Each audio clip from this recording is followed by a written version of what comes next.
Hello everyone, welcome to get together. तो इस video में आपको बताने वाला हूँ, कंप्लीट रोड मैप दूंगा मैं कि आप अपनी कंप्लीट गेट की प्रिपरेशन की स्ट्रेटेजी कैसे बना सकते हो और कैसे कैसे कितने टाइम टाइम के मतलब कितना कितना टाइम पर्टिकुलर सब्जेक्ट पे दोगे तो आपका कंप्लीट सिलेबस बहुत ही इफिशियंट वे में और काफी सफिशियंटली आप सारा नॉलेज सब कुछ सारा कॉन्सेप्ट क्लियर करते हुए कवर अप कर लोगे। तो एक बार चलते हैं। तो आप सबको पता होगा कि गेट के जो कंप्यूटर साइंस का जो सिलेबस होता है उसमें ये सारे सब्जेक्ट होते हैं जो कि सिलेबस में आते हैं। मतलब इन सब्जेक्ट से ही आपको पेपर में क्वेश्चन आता है। इसे मैंने इंग्लिश इंक्लूड नहीं किया हुआ, इंग्लिश ऑप्शनल है, इंग्लिश के बारे में बात नहीं करेंगे। अगर कोर सब्जेक्ट की हम बात करें तो आपका सब्जेक्ट आपका यही होता है जिसमें आपका नीचे aptitude, engineering mathematics plus district mathematics होता है। तो ये जो मेरा वीडियो बनाने का मकसद है ये उनके लिए है, या तो आप थर्ड ईयर में हो, क्योंकि थर्ड ईयर में ऑलमोस्ट आप सारे सब्जेक्ट पढ़ चुके हो थर्ड ईयर में, या तो फाइनल ईयर पास आउट अगर कर लिए होगे आप तब भी आप सारे सब्जेक्ट पढ़ लिए होगे, या फिर मतलब pass out in the sense working professional के बारे में अगर आप प्रिपरेशन करना चाहते हो तो आपके लिए क्या स्ट्रेटेजी प्लानिंग होना चाहिए उसको हम डिस्कस करेंगे। तो आपके पास इतने सारे सब्जेक्ट होते हैं, लेट्स से अराउंड 13 सब्जेक्ट हैं आपके पास। तो मैं कुछ सब्जेक्ट को पर्टिकुलर ग्रुप बनाता हूँ, जैसे आपका ये सब्जेक्ट एक ग्रुप इधर हो गया, एक ग्रुप इधर हो गया, एक इधर, इसको सिंगल कहता हूँ, और ये इधर हो गया। तो आप कुछ इतने ग्रुप्स बनेंगे, राइट। तो जब भी प्रिपरेशन आप करो तो पैरेलली इस पे हालांकि मैं एक सेपरेट वीडियो बना दूंगा आप लोगों के लिए, लेकिन पैरेलली आप एट मोस्ट दो ही सब्जेक्ट को लेकर पैरेलली में प्रिपरेशन कर सकते हो। इफिशियंट होता है कैसे, देखो ये जितने भी सब्जेक्ट हैं आप इसमें से चूज करो। लेट से मैं हमेशा करता हूँ सजेस्ट कंप्यूटर साइंस वालों के लिए कि आप C programming, data structure plus algorithm ये वाला पार्ट को पहले खत्म करो, क्योंकि ये पार्ट हमारा 16 to 18% मार्क्स कवर करता है। तो आप इस पार्ट को कवर कर लो, और आप चाहो तो पैरेलली में इसमें से एक सब्जेक्ट इसमें से उठाओ, सब्जेक्ट एक इसमें से उठाओ, लास्ट वाले ग्रुप से। लास्ट वाला क्यों बोल रहा हूँ, क्योंकि देखो एप्टीट्यूड, इंजीनियरिंग मैथमेटिक्स और डिस्ट्रिक्ट मैथ क्या होता है इसको लोग मतलब इग्नोर करते हैं, बहुत आमतौर पर इसको इग्नोर करते हैं, जो कि आपको ये 25 मार्क्स कवर करता है। तो इसको इग्नोर नहीं करना चाहिए, आपको स्टार्टिंग करते जाओ करते जाओ।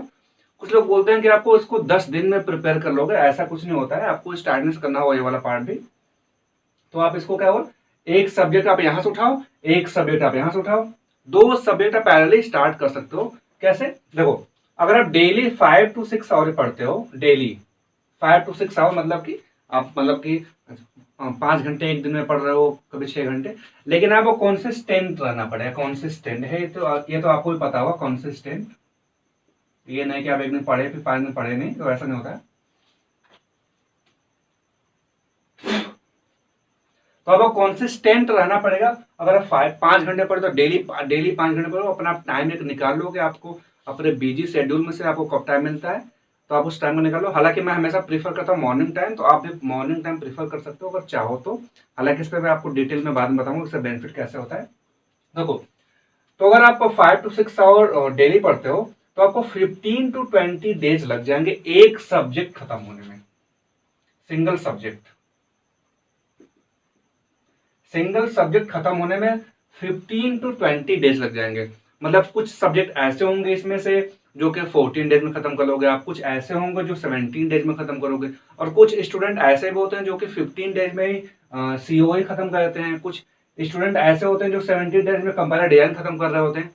तो यहाँ पे डिपेंड करता है आपकी कैपेबिलिटी क्या है। बस मैंने यहाँ पे एवरेज आपको बता दिया होगा कि 15 to 20 डेज में आपका एक सब्जेक्ट खत्म होगा। मतलब अगर आप दो सब्जेक्ट लेके चल रहे हो साथ में तो आपको यहाँ पे दो सब्जेक्ट खत्म हो जाएंगे, पैरेलली दो सब्जेक्ट खत्म हो जाएंगे 15 to 20 डेज में, आपके 2 सब्जेक्ट इजिली खत्म हो जाएंगे, राइट। तो अब आते हैं नेक्स्ट बात के, अब क्या करना होगा। तो आपको डेली मतलब अगर आप दो सब्जेक्ट लेकर चल रहे हो, लेट्स से अगर आपके पास अगर एक सब्जेक्ट चलाओगे तो काफी टाइम आपको लग जाएगा पढ़ते पढ़ते, आपका सिलेबस टाइम पे कंप्लीट नहीं हो पाएगा। तो मैं हमेशा करता हूँ सजेस्ट, मैंने प्रीफर किया था एटलीस्ट 2 सब्जेक्ट आप प्रीफर करो साथ में लेकर चलने के लिए।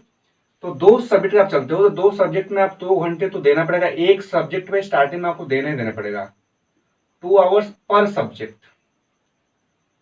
मतलब कि आपको स्टार्टिंग में इतना टाइम देना ही पड़ेगा एक सब्जेक्ट पे, ये नहीं कि आप बस हवा हवा में पढ़ के चले, तो ऐसे काम नहीं बनेगा। तो आपको 2 घंटे एक सब्जेक्ट पे देने पड़ेंगे एटलीस्ट। आप कुछ दो तीन टॉपिक खत्म कर लो, एक पर डे खत्म करो।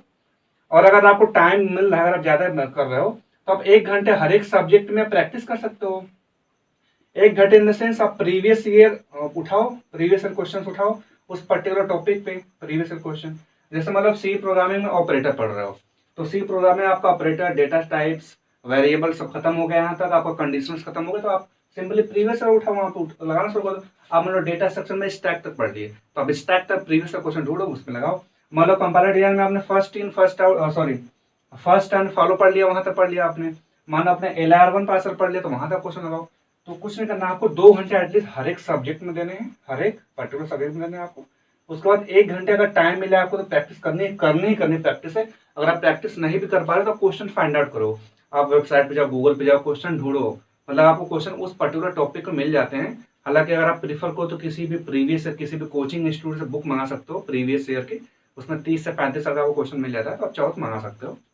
अगर आप चाहोगे तो मैं आपको कर दूंगा सजेस्ट कि आप किस कोचिंग का मंगाओ बुक्स।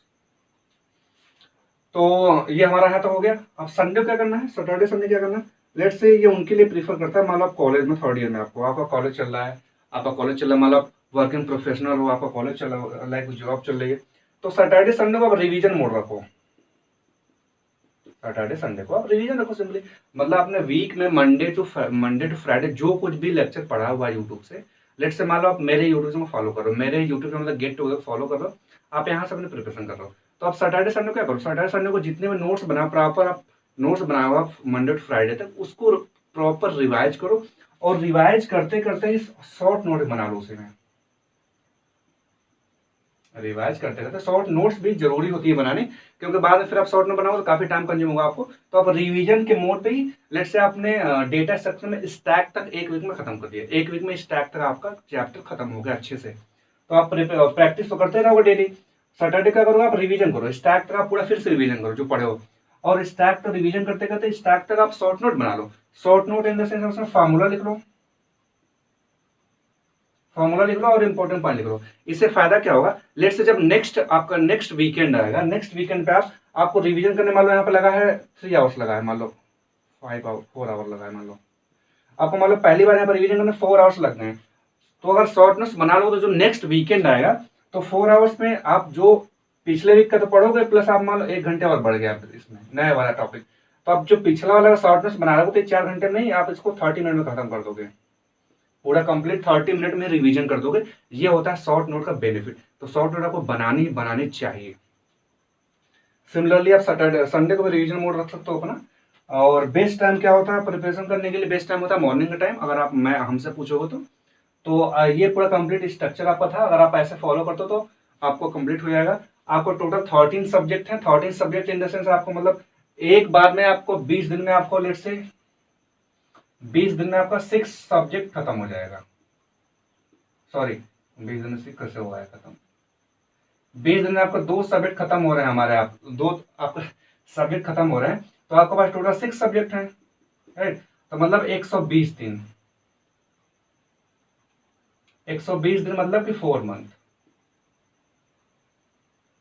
4 to 5 मंथ में आपके सारे सब्जेक्ट कवर हो जाएंगे। मतलब आप एक बार सारा कुछ पढ़ लोगे तो 4 to 5 मतलब मान लो 5 महीने में आपने सारा कुछ खत्म कर लिया। तो अब ऐसा तो है नहीं कि 5 महीने आप महारथी बन जाओगे। तो 5 महीने के बाद क्या करना है आपको, आप फिर टेस्ट सीरीज लगाना शुरू कर दोगे। फिर आपको मान लो डेटा से कुछ कॉन्सेप्ट छोड़ दिया आपने, वहां पर कुछ आपसे मिस्टेक हो रही होगी, तो आपको मतलब करते करते 3 महीने भी और लग जाएंगे इसमें, 3 से 4 महीने, किसी का 4 to 5 मंथ भी लग जाता है। तो आपको फिर से उसको मतलब कि लाइक बम्प अप करने में, उसको पुशअप करने में लग जाता है टाइम, अगर टेस्ट सीरीज के अकॉर्डिंग भी हाँ पे, तो आप कितने टाइम लग जाते हैं। तो ये आई होप कि आप सबको काफी क्लियर आइडिया मिल गया होगा कैसे आप सब अपने प्रिपरेशन सेल्फ स्टडी वाला मोड में कर लो। और अगर आप मेरे यूट्यूब चैनल से प्रिपरेशन करना चाहते हो गेट टुगेदर से, तो आप पूरी प्लेलिस्ट बनी हुई है, आप C programming, data structure, algorithm, aptitude से सब कुछ कोई भी स्टार्ट कर सकते हो, व्हाटएवर यू वांट। या फिर और भी यूट्यूब चैनल पड़े हुए हैं, आपको बहुत सारे यूट्यूब चैनल मिल जाएंगे गेट के प्रिपरेशन के लिए। लेकिन एक चीज आपको बता दूंगा मैं कि किसी भी यूट्यूब चैनल पर आपको कंप्लीट किसी भी सब्जेक्ट का गेट के पॉइंट ऑफ व्यू से, मतलब एक पर्टिकुलर गेट पे फोकस होकर कोई भी वीडियो नहीं मिलेगा आपको, बस आपको मिलेगा गेट टुगेदर पे। बहुत सारे यूट्यूब चैनल है, मैं मतलब बहुत सारे मैंने भी देखा था, बहुत सारे हैं। तो आपको हर यूट्यूब चैनल पे एक फोकस्ड वे में बस गेट के लिए वीडियो नहीं मिलेगा, राइट। तो आई होप आप सब समझ गए होगा। तो मिलते हैं नेक्स्ट वीडियो में। मैं कुछ और अच्छे से कॉन्सेप्ट लेके आता हूँ आपको, कुछ और स्ट्रेटेजी प्लानिंग करके लेके आता हूँ आपको। तो आप क्या करना, वीडियो अगर आप यहाँ तक देख के अगर आ गए हो देखते देखते, तो लाइक करना, शेयर करना वीडियो को दोस्तों को, इसमें जिसको रिक्वायरमेंट है इस चीज़ की, जिसको नॉलेज की लाइक अवेयरनेस नहीं है इसमें। तो मिलते हैं नेक्स्ट वीडियो में, सब्सक्राइब करना। Thank you.